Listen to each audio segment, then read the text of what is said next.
There are two kinds of people in the world, my friend. Those with a rope around their neck and the people who have the job of doing the cutting. Listen, the neck at the end of the rope is mine. I run the risks.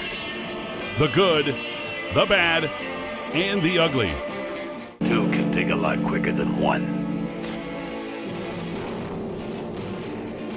I think the lack of preparedness is one of the foundations of the show.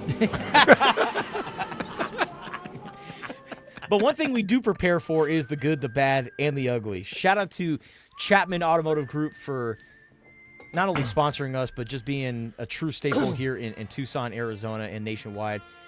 Make sure you go to Chapman Automotive for all your auto needs. And Ali, I'm very excited for this good, bad, and the ugly. I'll let you go ahead and get things started. Thanks. We still need some music or something before this thing, right? Oh, Yeah, good enough. All right. So my good, man, is just the freaking NFL, man. And it was such a beautiful day. Eventually, he's going to move away from football being back. Football. Yeah, when the season ends, and then he's waiting for football. She moved back in, man. She moved back in yesterday. We made out. We watched the movie. Had some wine. Candlelight dinner. I'll leave the rest to your imagination. She was back. And, I mean, we were just a little bit on Thursday and Friday, but, like, she was fully back on yesterday. And my good is going to get to this is, like, well, back in the offseason, March, April, is Aaron Rodgers going to sign? Is he not? He's thinking about it. He's not thinking about it. But he signs with the Steelers. I may have gotten 1,000 texts kind of ridiculing me a little bit, a lot of Achilles jokes, all that. All you sons of snitches can now eat my shorts, all right? Aaron Rodgers is back, and he played beautifully, and he looked great. I didn't get any texts yesterday, did I? No. Silence. Crickets. Eat it. You got one from me, but it was good. Positive. It was positive. Yeah, like we're in a good place. Yeah, we're doing good. We're doing good. I like where we're at. Yeah.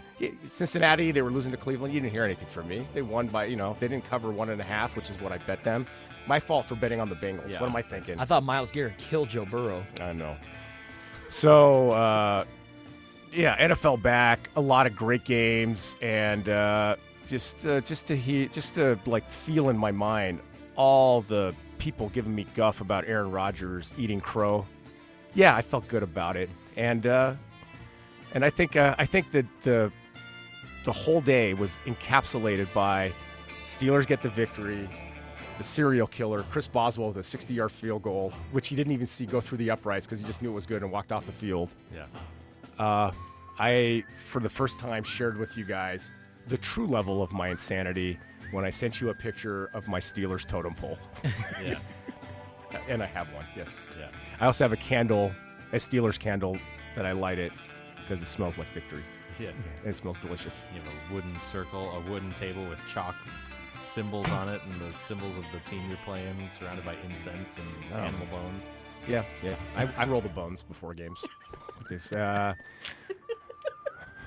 And I was happy to send it.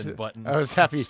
I have a text thread called Steel Corner with my brother and my son because we're Steelers fans, and we don't do it into our normal text thread with my other brother and my cousin. With the Raiders because guys? my other brother, the Raiders fan, is like just a troll. Like he just started texting before the games about how our team sucked and everything, blah blah blah. And I'm like, hey man, I think I speak for everybody. You can shut up now. But Steel Corner, before the game, I was like, Justin Fields 0-22 when the opponent scores 21 points or more. It's clear what our objective is today. And I didn't need to say anything other than just 0-23 after the game. So that being said, Justin Fields played beautifully. He seems like he's a really good dude. I wish him nothing but the best. I'm glad we beat his ass. Go Steelers. My good for the weekend is the Arizona offense, especially in the passing game. So in the first game against Hawaii, we saw the rushing attack get going. We saw 4 different Wildcats score rushing touchdowns, including quarterback Noah Fafita. And we were wondering, okay, is the passing game going to click against Weber State, or considering they're just a superior team, will Arizona replicate what they did last week and run the football and get out of here with an easy win? But man, Noah Fafita in that passing offense looked great against Weber State. It clacked. It definitely clicked. It clacked. It clunked all over. It did everything, man. Noah Fafita, 17 of 22 for 373 yards, 5 touchdowns, no interceptions. His completion percentage at 77%. It is the highest since his 78% rate against UCLA in 2023. Had a couple of impressive touchdowns with Javon Watley, including an 85-yarder, catching him in stride. And then he also had one to Trey Spivey as well.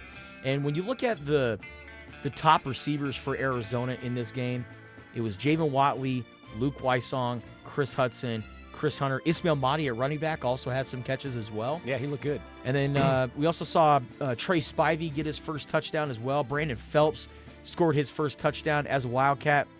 The guys that we saw make the plays in the passing game, excluding the tight ends. I think the tight ends still going to get more involved now that Kean Burnett is back. It's good to see him back in the fold as well. But, man, watching that passing attack, I was very impressed. I'm still a little skeptical about some of the pass protection. Yeah, me too. I'm not skeptical. I'm just a little concerned. Yeah. They need to be better. No doubt. They just need to be better. No doubt. So hopefully they will. So there were some plays where the protection wasn't clean, and Noah Fafita had to roll out, make some plays with his feet. But Seth Nagy will tell you, Noah, as much as he's a really good pocket passer, but Noah Fafita is playing at his best when he is on the move. On the move. Yeah. That is a great quarterback when he's on the move. You know what he's doing this year that he did a little bit more 2 years ago, but I'm really, actually, with the pass protection, I'm really happy to see. He's not rolling out of the pocket. He's stepping into the pocket. Yeah. And that's a huge thing for a quarterback, because a lot of quarterbacks, they just want to spin and go outside, left or right. For a quarterback to see the rush and step into the pocket and get into those open zones and then make a play out of that, that's high-level quarterback play. There were a couple times where he stepped up and went between the tackle and the guard. Yeah. And then rolled to his right to make some plays. So I was very impressed with Noah Fafita. And, I took last week with a grain of salt just because of his top pass catchers. What we saw on Saturday is going to be something that you're going to see throughout the course of the season. So Arizona's passing offense is my good for this past week. Let's move on to the bad. I'll leave you all right. Real quick, just a slight bad, and I'm just giving you advice. Sam's Club, you guys got to have more than 2 bartenders, especially if there's a 2-hour rain delay. You're just losing money. I mean, you're losing so much money for people waiting for drinks. More than 2 bartenders, please. All of you that know that in the Sam's Club, you guys know what I'm talking about. Maybe just add a third person, and you lost out on like $5 kajillion from people just waiting for drinks. So my bad is back to my discussion with Michael Lev. I'm on fire today. Preseason rankings are stupid, and they need to stop. If you go on your favorite sports app and you go to college football, what do you see? What's the first thing you see first as far as scores? The top 25? Top 25. I got to go outside the top 25. I got to change the application to go see other scores. Guys, preseason rankings are stupid. Oh, you got LSU at number 3. Well, they had a tough game against Clemson last week. They should be number 3. 23-7 against Louisiana Tech at home. Clemson. Oh, but Clemson was tough. Escape with their life against Troy, 27-16. They're still number 8, by the way. And this is why preseason rankings are stupid. And it goes into the bias of the college football playoff rankings after week 4. What? Have the new rankings come out yet? No, I'm just looking at what it was last week. Oh, okay. Yeah. Then before I went to the Arizona game, I'm watching a riveting game, and I had like a 9-team parlay, and they ruined it, and I totally was okay with it. South Florida beating Florida. Dude. At Florida, 18-16. They're rolling too. And by the way, South Florida was the better team on the field. It wasn't a fluke. But hey, we got Florida. You know what? That's Florida. They're going to be good this year. I think, they got these guys and with names and stars. Number 13 in the nation. South Florida unranked. Beat them at home. I think that coach is in a little bit of trouble. Now they're South Florida's 18 in the country. Yeah. It goes on and on. Texas A&M surviving against Utah State. I know it's 44-22, but it was closer than that for most of the game. So all I'm saying is, it does create a bias. You don't know what you're talking about. And every single week in college football, especially with the transfer portal and revenue sharing now in place, we show that you guys that vote for these rankings, the AP voters, whatever, it's just more proof that you don't know what you're talking about. So get rid of rankings. until after 4 games and let people that actually watch all the games and watch football and know a little bit about football, let them rank these teams. Because, a team like South Florida was like, what is it? They were like number 13. They lost at home to South Florida. Somebody's still going to vote for them to be in the top 25. Yeah. Because they're Florida. It's all branding. Yeah. It's all branding. Well, in the words of Flavor Flav, don't believe the hype. Well, Florida is my bad for this week. Yeah. They lost to South Florida, and now Billy Napier's record at Florida is 20-20. 500 record at Florida. I'm sorry, man. That ain't going to get it done down there in the swamp. So Billy Napier, that seat is very, very, very hot. And on top of that, late in that game, with just over 2 minutes left, one of their starting defensive players, Brendan Bett, was ejected for spitting on a USF player. Pulled the whole Jalen Carter and spat on a guy. He was ejected. To lose your cool that late in the game, completely unacceptable. Can't do that. Florida gets my bad for the weekend. I mean, if Washington does a little well this year, maybe we see something fishy down in Gainesville. Jed Fish, new head coach of the Florida Gators. Yeah, I mean, we'll see. Good luck. He's got a pretty good gig in Seattle, I guess. And they played well. And shout out to Desmond Roebuck, 47-yard touchdown pass from Demond Williams. Yeah. So Tucson guy doing good in the Northwest. My ugly is this. If you're a grown-up, let's say past the age of 30, all right? Because some of us evolve slower. Nice. I'm still working on you guys. And you're at a game. Nice, I'm a grown-up. And you take something from a kid. Oh, yeah. Yeah, that's... You're a clown. And you should be ridiculed for the rest of your life. U.S. Open. Player signs hat for kid. Some dude grabs the hat from the kid and says, hey, you know what? Gotta be fast. Gotta be quick. And then he puts out a statement on X like, I've been getting a lot of hate. People are calling me out. You gotta be quick, blah, blah, blah. And I will file a legal action for any defamatory comments. I'm like, dude, you are a clown. Like, come on. You're a clown. And there's a certain amount of karma coming your way.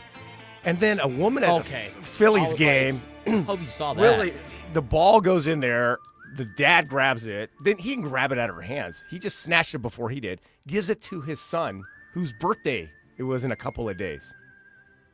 She walks over there and says, you stole the ball from me. That was my ball, blah, blah, blah. He's like, you know what, lady? Get out of my face. Here's the ball. All right? By the way, you can purchase this for $3.99 in the gift store downstairs. Shout out to the Phillies organization for not only giving the kid a gift bag, but then bringing him down. And I think Bader was the guy for the Phillies who hit the home run. Bader signs a bat, gives it to the kid. So the kid ended up okay. But if you're a grown-up at a game and you're fighting a kid for some souvenir, just take a breath, man. Yeah. Just take a breath. Give it to the kid. Even if you get it, give it to the kid. Yeah. So, and that's the thing is like if you're an adult and you get a foul ball or whatever, your first reaction should be, is there a kid nearby? Exactly. If there's no kid nearby, congratulations, it's yours. What are you going to do with that baseball? You're just going to put it on your desk, right? Yeah. It's just baseball. It's a baseball. Now, if you make a catch and like it's just yours, cool. But to like battle, like jumping over seats and getting in somebody's face about that was my ball or snatching the hat from the kid. That's crazy. To me, that is like there needs to be a new award. The Javion Clowney Award. Javion Clowney, he's a good guy. He's a good guy, but you're like the Javion Clowney of the week is this lady at a Phillies game and the dude at the U.S. Open. So if you're a grown-up man, fans, stop it. I'm not going to add too much to the Phillies Karen because she's part of my ugly as well. But my ugly was just fans in general. I didn't see. By the way, hyphenated name. Those people with hyphenated names. No offense to any of you out there, but Corey Krosky Merritt. Come on, man. Yeah, just a little bit. It's like, man, I don't know. But the Phillies Karen, she's my ugly, and also the guy who is shoving DeAndre Hopkins and Lamar Jackson in that Buffalo Bills Baltimore Ravens game. Yeah, that prompted Lamar to turn around and shove him. Lamar apologized for it. He's like, I shouldn't have lost my cool, but I'm like, no, dude. Yeah, that fan should not have entered the field of play to mess with you guys. So yeah. Guys, if you're an adult and you are a fan please Stop being an ass munch. act like an adult. Yeah. Please. And just be a fan. Yep. Just be a fan. All right. Just think about it. Like, is this conduct, can I be labeled as an ass munch? And if it's maybe, just don't do it. Don't. Those are your Spears and Ali Clowns of the Week. Yeah. Yeah. All right. That is it for The Good, the Bad, and the Ugly, brought to you by Chapman Automotive Group. Make sure you subscribe to the Spears and Ali YouTube channel today.